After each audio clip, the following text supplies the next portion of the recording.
All right, this is Satu from Saga Performance, joined by David Shorunke, who is a CrossFit athlete based in Sweden, but originally from the United Kingdom. Hi, David. How are you doing? Very well, thank you, Satu. Thank you for having me. Yeah, awesome. We've been doing some work together with the Firstbeat testing lately, and actually this opportunity now is to talk about your experience and to deep dive into sort of what did you gain out of it, and what was the experience all about, the test results and everything. But first, before we deep dive into that area, I just wanted to check in.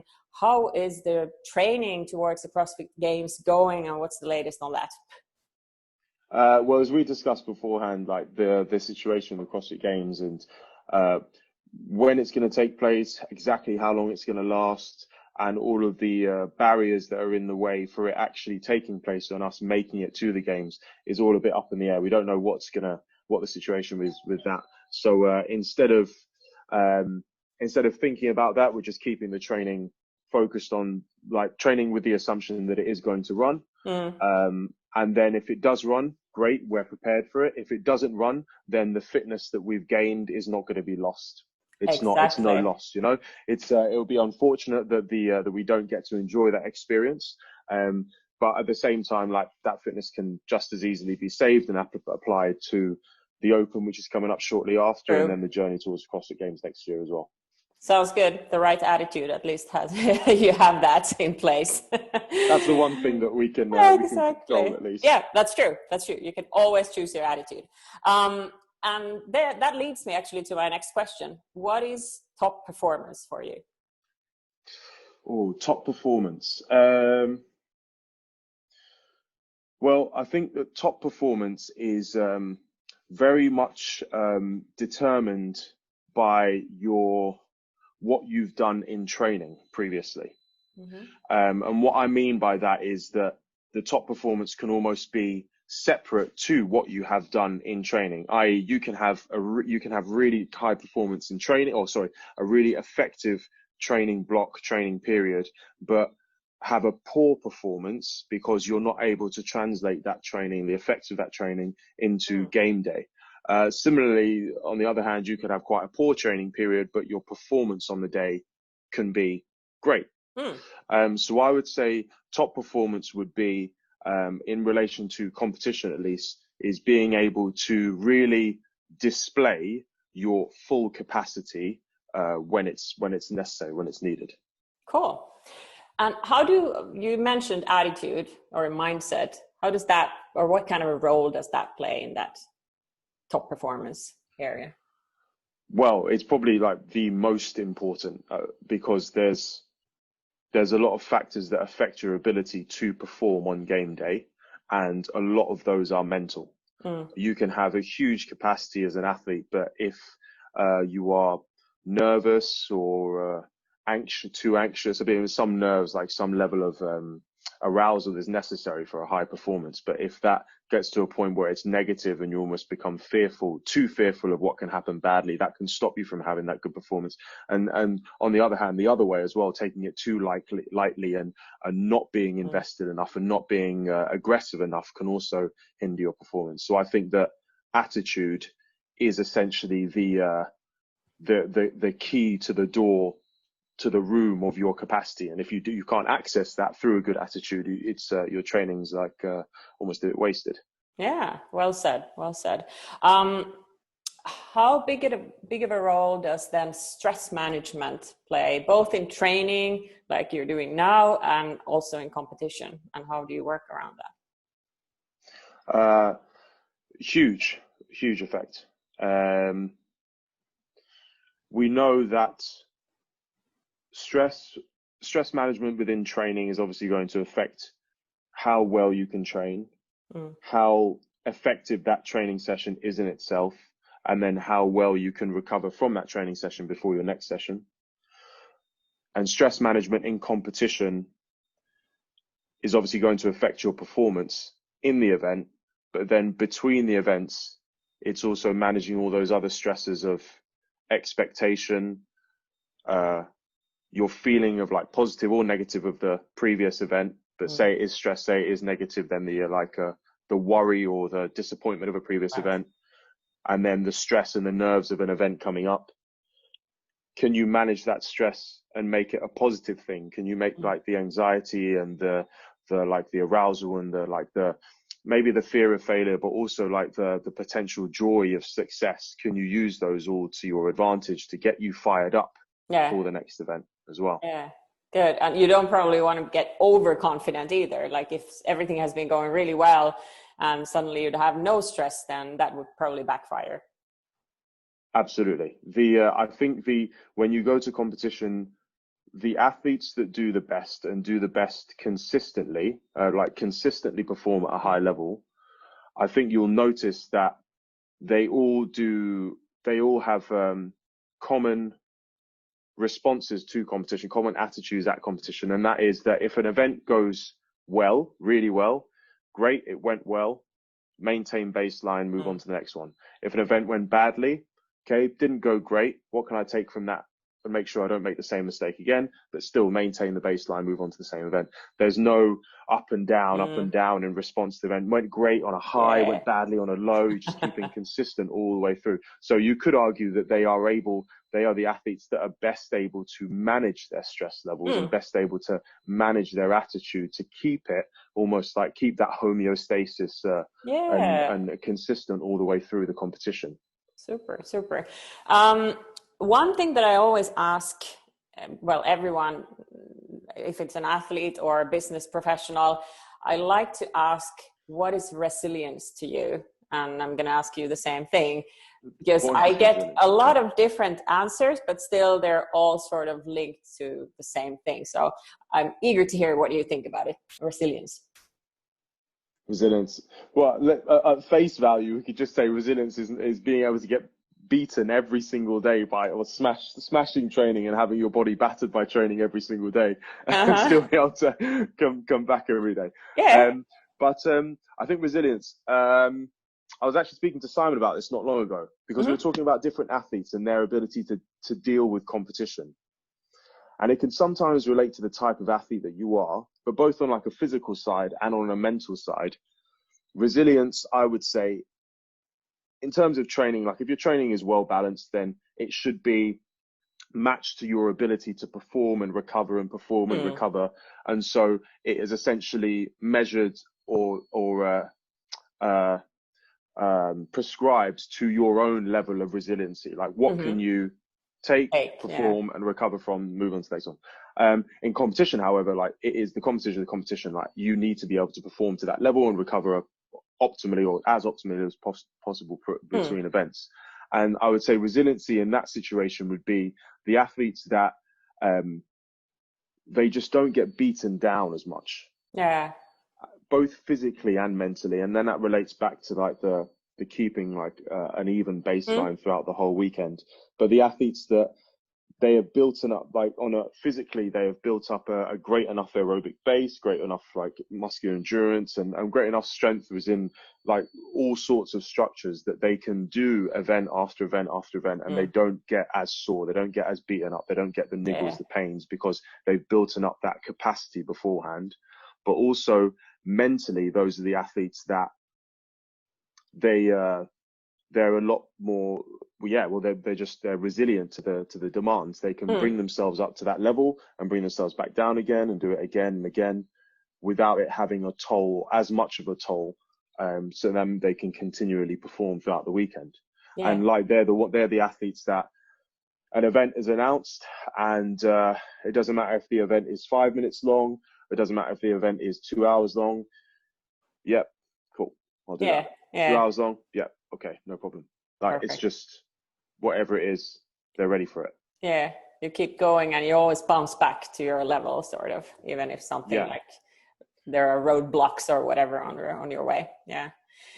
And that's very similar to how businesses and business people describe it. So there's something in common, that you're able to bounce back, whether it's mental stress or physical stress, you are resilient to that. Then there's the other, like the next level of this. This I didn't brief you before, but I always like to take the next level in this discussion and talk about anti-fragile. And anti-fragile is supposed to be the situation where you are not only resilient, but you're actually gaining from those hits that you get. That people or organizations, athletes become actually stronger the more they are shaken, sort of, they get to thrive. So how do you see that in the CrossFit world or in your own training? Well, if I use the example of training and competition again, we all know those sessions that we've done in the past that have been so grueling and so horrible, where in the moment there's a lot of suffering taking place, there's a lot of struggling taking place. And upon finishing the session, you do feel that sense of achievement and you feel pride that you were able to get through that horrible session, whatever it was. But then what's more important is then what you take away from that later.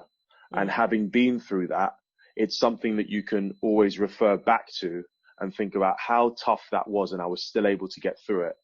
I can definitely do this. Yeah. Well said. And in the competition side, I think you have that as well. But I think another part of it in sense of competition is when you see other people struggling, and when you're if you're really suffering through an event, if you believe in the training that you've done, and you've had a full effort and you've really done everything that you can do to prepare for the competition, you can be in an event and you can feel like you're struggling. You can look around at everyone else struggling. You can think to yourself like, this is tough. This is really tough. But if I'm finding it this tough, I know he's finding it worse. So I can definitely. So this is good for me. This is an experience I can take forward. I can definitely keep moving. Brilliant. Yeah. That's a very good description of Antifragile, I would say. Let's talk about the Firstbeat experience. That wasn't really the tough resiliency experience, I hope. That was just carrying the device for I think 4 days, 2 times. And in between, we had some discussions how to work on the recovery and sleep. So the whole Firstbeat thing is obviously that you have the device, HRV is measured, and we get an analysis of stress, recovery, and sleep, basically. And we look into also what you've been eating, how you've been training, and we analyze certain training sessions as well. So having done that now twice with both you and Emma, how was the experience? Just share everything. What did you like? What did you maybe not like? What did you gain? What are the tips and advices for anyone considering to do that? Well, there's only one thing I didn't like about the test, which was or rather, like the didn't like was just the actual as we discussed, I'm quite a light sleeper, and so I was afraid that the device would disrupt my sleep, but it was a very easy fix. A bit of tape to make sure that it doesn't move, and then a bit of tape over the light so that the light wasn't blinking, and no problem at all. Good. And that's where my qualms end. That was the only bad thing, which is easily solved. So onto the good things and the things that we learned. I think the biggest thing for me was the realization of how some of the things that I think are easy and low stress were not actually, although they weren't as high stress as, say, the demands of training or the demands of something really physical, they were still requiring enough of me to stop recovery or halt, to slow down recovery. So as we found throughout the middle of the day, when I'm like sat on my laptop working or I'm doing jobs at the box, things where I'm fairly relaxed and I'm looking forward to the next session, and I'm still able to like take on food and drink, and it was actually I was still in that red zone, and so I was unable to recover. Also the effect of different things that we were doing before we went to bed and how that affected sleep, and our perception of how well we slept matched what the device showed as well. Emma, as you mentioned, like Emma and I both did the test, and it was interesting to see like the difference in our days, and if one of us stayed at home and had a bit more of a chill day, you could clearly see those periods of green throughout the day where we were recovering, versus if the other one was at work throughout the day, it was more red with the blue for training, and then how that then affected how we slept as well. So I feel like the more I train and the more demanding a day I have, the better I sleep, and the device confirmed that as well. I was able to see that like the days with higher training volume were the days where sleep was like almost green throughout the whole night. True. Yeah, there are a few other things as well, but those are the main ones. Yeah, and about nutrition, I know that you are following nutrition like guidelines, that you have a certain set of macronutrients and calories and all that. How did you see the nutrition play a role, or how did you see links to that data that we gathered and the food intake, the amounts or carbs or whatever? I think the days with the highest stress and the days where I was recovering most poorly or the worst, were the days when I wasn't eating the right foods at the right times to allow me to recover from sessions and be in a good position to train for the next session, and also be in a good state to then go to bed as well, and be able to and sleep well. I didn't find as much of a difference, or I found that like there were different things that I could eat before bed that would then help me to sleep better. But I didn't find that there was anything that I was eating that was extremely disruptive to sleep. But then that's also because like we've filtered out so many of those things by working on our nutrition in the past. It was just more things that I know now that, okay, if I eat this before I go to bed, I actually end up sleeping fairly well. If I eat this throughout the day, I'm going to be fairly well recovered or better recovered for the next session. Yeah, good. When it comes to recovery during the day, as we said, it's very important to get those kind of green zones in, not only during the night, but also during the day. Have you now become more conscious about it? And how have you been working around this kind of daily routines to get more recovery? Yes, far more conscious. And that is the biggest takeaway from the testing experience, is realizing what is actually recovery and what is stress. Right. And it's so easy when you're, because the clients that I work with, and like when we're talking about programming, we're talking about training, we talk about stressors, and we talk about how that you have the analogy of the cup, and all of your stress goes into the same place and builds up. It's not that you can necessarily separate stress from your relationship and work and training. Like it all has a similar effect on your body.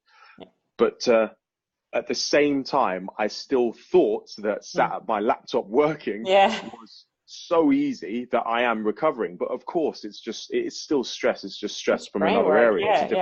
It's a different type of stress. So now more of a concerted effort throughout the day to take time away from work. And time away from work is time away from time away from a working environment, time away from doing anything to do with work, whether that even be like answering emails, answering messages, or thinking about work, and just doing something that is completely different, completely not contributing to work whatsoever. It could be like reading a book, could be just like going for a walk in the sun, could be like PlayStation, anything. It's just something to like free my mind from whatever the demands of work are.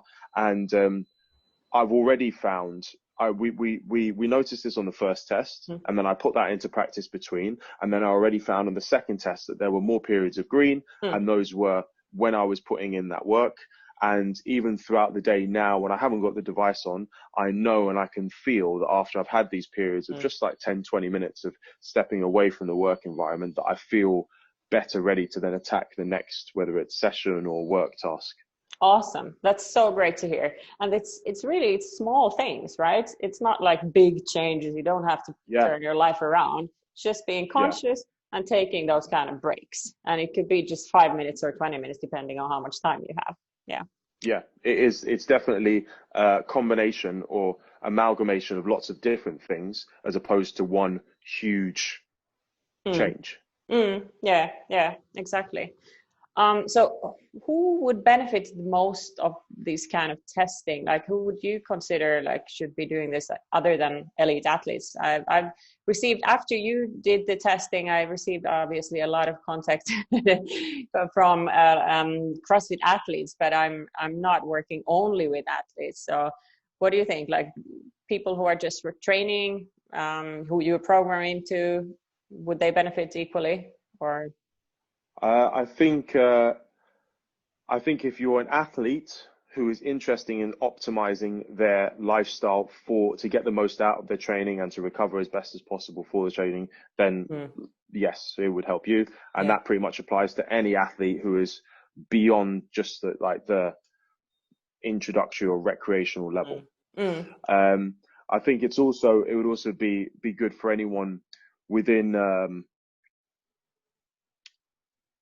business setting that is interested in doing the same thing, but perhaps has already taken some of the basic steps to make their lifestyle better. For instance, if you were to do this test and you're not eating very well, you're not sleeping very well, you're drinking, you're smoking, you are not having any quality time, like it's not going to be a huge surprise when you take the test and it shows, hey, these things that you're doing are not very good for you. But if you're somebody who has already taken like the first step to solve some of these things, and you're looking for like the next step for how can I make is going to bed at this time really good for me? Is this food that I'm eating at this time really good for me? Do I need more recovery here? Is this a good time for me to work? Then I would think it would be great for them. Yeah. So people who are already on the conscious level of living a healthy life in a way. Yeah. Good. What would be like your 2 most important advices based on the Firstbeat journey? What did you gain other than the focus on recovery? But is there something else that you want people to take with them, knowledge wise? Or it could be in general performance related as well, obviously. I think the first one would be recognizing that individuals differ quite a lot. Yeah. And that was what was interesting about Emma and I doing the test at the same time on the same days with identical schedules and an identical diet as well. That even though we were doing the same things throughout the day or similar things throughout the day, we still had quite a different response to them. And that can be a good motivation to take the test as well, because you don't know if the lifestyle that you're living, that perhaps like your partner is living, that's optimal for them, is actually optimal for you. True. And it may not be, as we discussed earlier, it may not be a huge change. Maybe you don't have to go to bed like 3 hours earlier and get up 3 hours earlier. It could be, but it could also be that you just need to make a little tweak to what you're doing before you go to bed or when you get up or throughout the day that can make that better for you. And the other thing I would say is you don't know what you don't know. Yeah. And that, I think that's especially relevant in the sleep aspect when we saw some days where I was having periods of red throughout the night, and some days where Emma was having a huge amount of red throughout the night. And you don't know if you can wake up and feel like you're sleeping well, and the Firstbeat might support that, but you don't know if you could be sleeping better. Yeah. True. Unless you're monitoring your sleep with a device like the Firstbeat and doing the testing to see what's happening throughout your sleep, you don't know if something that has such a huge effect on your recovery could be optimized, because you haven't tested it. Yeah. That's so important. I think a lot of people, they don't know how good they could actually feel or how well they could actually be recovering until they start looking at data and optimizing. Yeah. Good. It's like the person that goes through their life allergic or intolerant to a certain food, and they feel like they're supposed to always be like slightly sleepy and like slightly headachy, slightly bloated. That's just normal for them. Until eventually they find that thing, they eliminate it, and they discover, oh wow, this is what it feels like to feel good. But unless you do that test, you'll never know. No, exactly. Yeah. Cool. All right. Where can people find you in case they need to? If you need to find me, this doesn't include all the people at Vici. They know where I am. If you need to find me, I'm on Instagram as @Shorunke, SHORUNKE. And if I'm not, and in person, you can either find me in a beach athletics in Kungsholmen, or probably running or cycling or swimming or somewhere in the hills or the roads around there. Sounds good. What do you do when you need to relax? Is it Netflix or games or what? Oh, both. Netflix, bit of Rick and Morty, bit of PlayStation, bit of reading, anything. The less responsible, the better. I've found is the most. The less responsible, the better for recovery. Sounds awesome. Perfect. David, it was a pleasure talking to you. Thank you so much for your time. And I'm really happy to hear about all these improvements that you've already made based on the testing. Thank you very much. Thank you for giving me the opportunity to do it. I've learned so much from it. Happy to hear that. All right. Thank you. See you. Take care. Bye-bye. Bye.